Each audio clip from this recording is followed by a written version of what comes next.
Red Voyage News, splashing the check-in. Thank you for tuning in. As you can see on the screen right here, I'm not going to say the C word, but I'm going to say there's been a recent pandemic spike in Taiwan. This article right here is brought to you by BBC.com, the BBC News. And I don't even have to read the article. I actually live in Taiwan, so I can tell you firsthand from what I heard happened, boots on the ground, what happened. All right. So I get a text message from a friend of mine who actually works out here in a hospital. So, everybody that works in the hospital, they get firsthand news as to anything that has to do with the quote unquote pandemic. All right. So she sent me a message last week saying like, hey, be careful, stay inside, stay away from people. There's been a recent spike and there's been this many cases. I'm like, okay. So the next day she said, okay, there's this many more cases on top of the cases from yesterday. I'm like, okay, damn. So the third day she said there are more cases on top of the cases from the day before and the cases from yesterday. I'm like, damn, let me see what's going on. So I found out that, and this is from what I heard, so this is all alleged, was that, India, they're experiencing an increase in the quote unquote pandemic. Okay. I say quotes because I don't want to say the C word. I don't want to get the video flagged or nothing like that. Okay. So India has been experiencing an increase in the pandemic. So there was some high rollers, who had money out there who said, hey, you know what? We're going to get on our private jet. We're going to fly private from India to Taiwan and just relax in Taiwan. Okay. So I don't know exactly how many people were on this private jet, but I do know for a fact there was at least 3 people on there. There might have been more. I'm not sure, but I do know for a fact there was 3 people. And I'm going to tell you why. So they fly into Taiwan and immigration tells them you need to quarantine for 2 weeks. It's mandatory.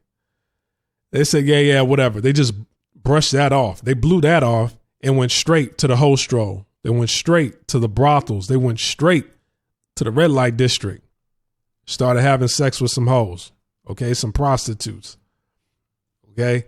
So, what happened was one of the guys went to the brothel, had sex with a prostitute, came back, told the other, the other guy that flew with him on the private jet about that prostitute. So that other guy he recommended the prostitute to, he had sex with her.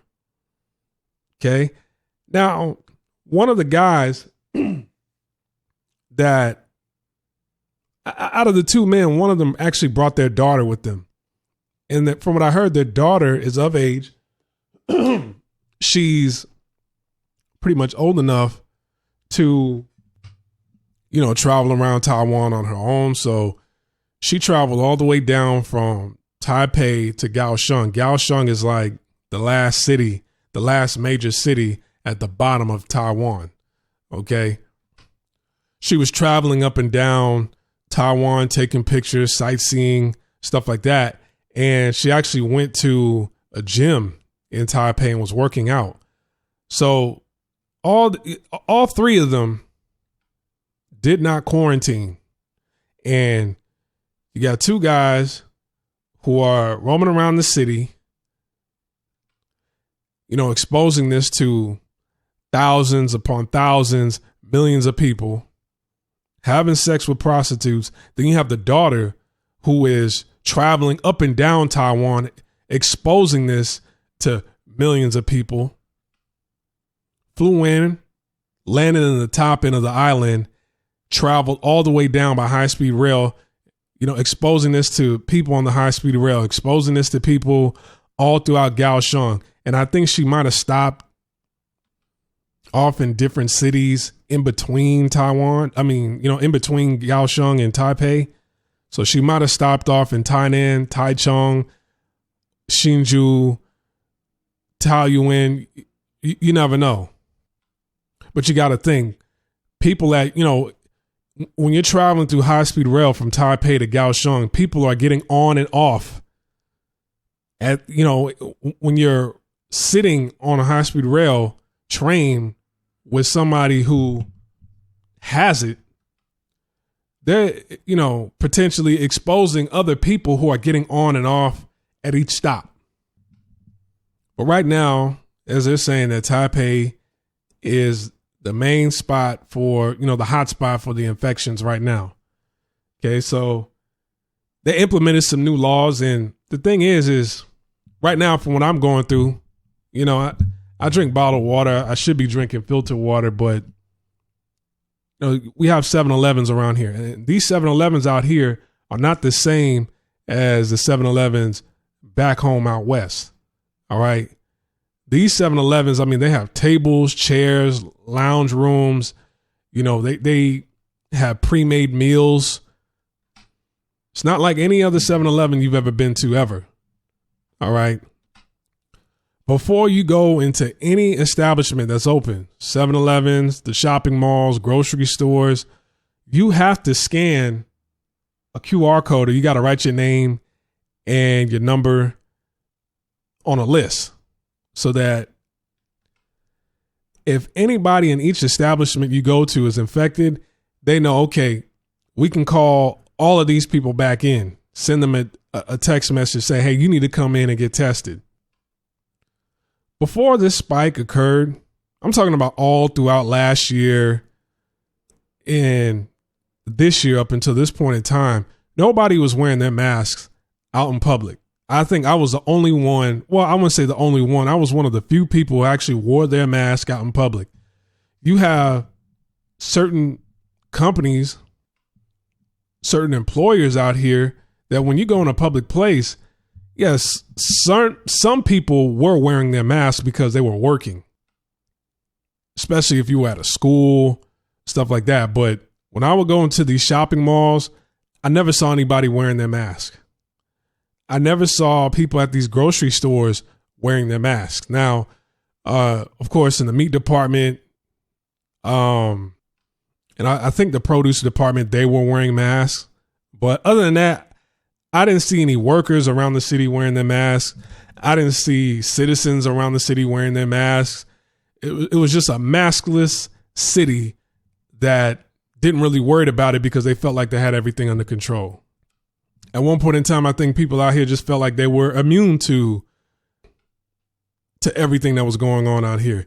Even when you went to the gym, nobody was wearing their mask. All the nightclubs were still open. Nothing really skipped a beat out here. You go to the main strips out here like Ximending, Xinyi District, by the Taipei 101, the Breeze Malls, Taipei 101 Mall. They were all packed. Nothing skipped a beat out here. Now that this is happening, you got to use the QR code. Okay, but I've been wearing my mask. But the thing is, it's like, for example, I went to 7-Eleven last night. I had to get some water. And, I know that you got to scan the QR code. I scan the QR code before I go in and make my purchase and I leave. But since they don't see you from outside, you have some workers that might remind you, and that's fine because they're workers. But now you got civilians trying to remind you like, hey, you need to scan that. I'm like, I told one guy last night, I said, I don't need to be reminded about scanning that QR code. It's you who needs to be reminded about scanning that QR code. I rarely saw anybody wearing their masks out here in Taipei. Now that there's a quote unquote spike, now you want to remind foreigners as if, hey, it was the foreigners. Let me calm down, dude. Let me calm down. Because out here, nobody really had a care in the world. Nobody had a care in the world about what was going on in the pandemic all last year and this year up until this point. Nobody cared out here. I would call family and friends back home and they would tell me like, you serious? Like, they didn't shut anything. I'm like, no, they haven't shut anything down. Nobody's wearing a mask. Like, they just required you to wear a mask whenever you got on the high-speed rail. That was it. But you go to these parks, you go to the mall, you go to the movies, you go to the nightclub, everything, everywhere you went, it was packed and nobody had a mask on. But now it's kind of like they are trying to check foreigners as if foreigners were really the problem. And it's like, no, the problem started with the citizens here first.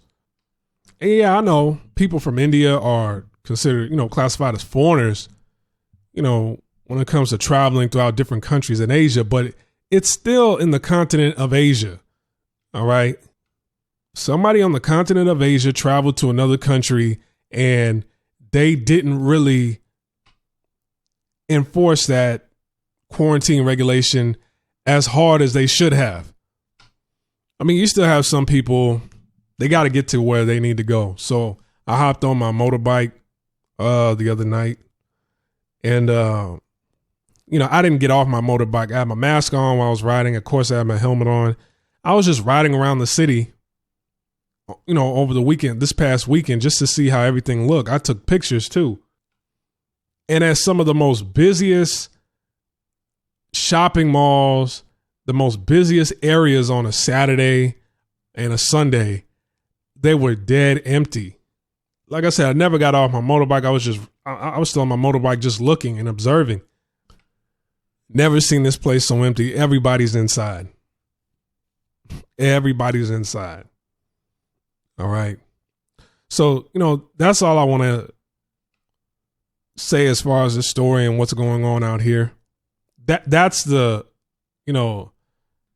alleged story that I heard. Okay. And this didn't just come from one person. This came from multiple people saying this. And according to the news outlet, that's what the news outlet is saying.